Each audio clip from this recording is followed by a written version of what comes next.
Hi guys! Tara magluto tayo ng bilo-bilo for today's video. Wow! Siyempre, kailangan natin ng giniling na malagkit.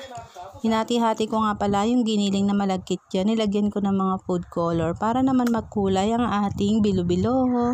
What? Sa parte ngang yan mga Mars ay magpapakulo na ako ng pangalawang gata dyan para maumpisahan na natin ang ating pagluluto. Wow!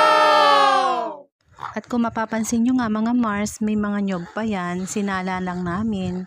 Kinuhanan nga pala namin yan ng kakanggata kanina mga Mars. Mamaya kasi mga Mars, pagluto na lahat ng sago, ilalagay na natin ang ating kakanggata para mas lalong kumrimi ang ating bilo-bilo. Wow! At nang kumulo na nga ang ating pangalawang gata, ay nilagay ko na rin lahat ng mga sahog yan para sabay-sabay na silang magsilutangan. Charis!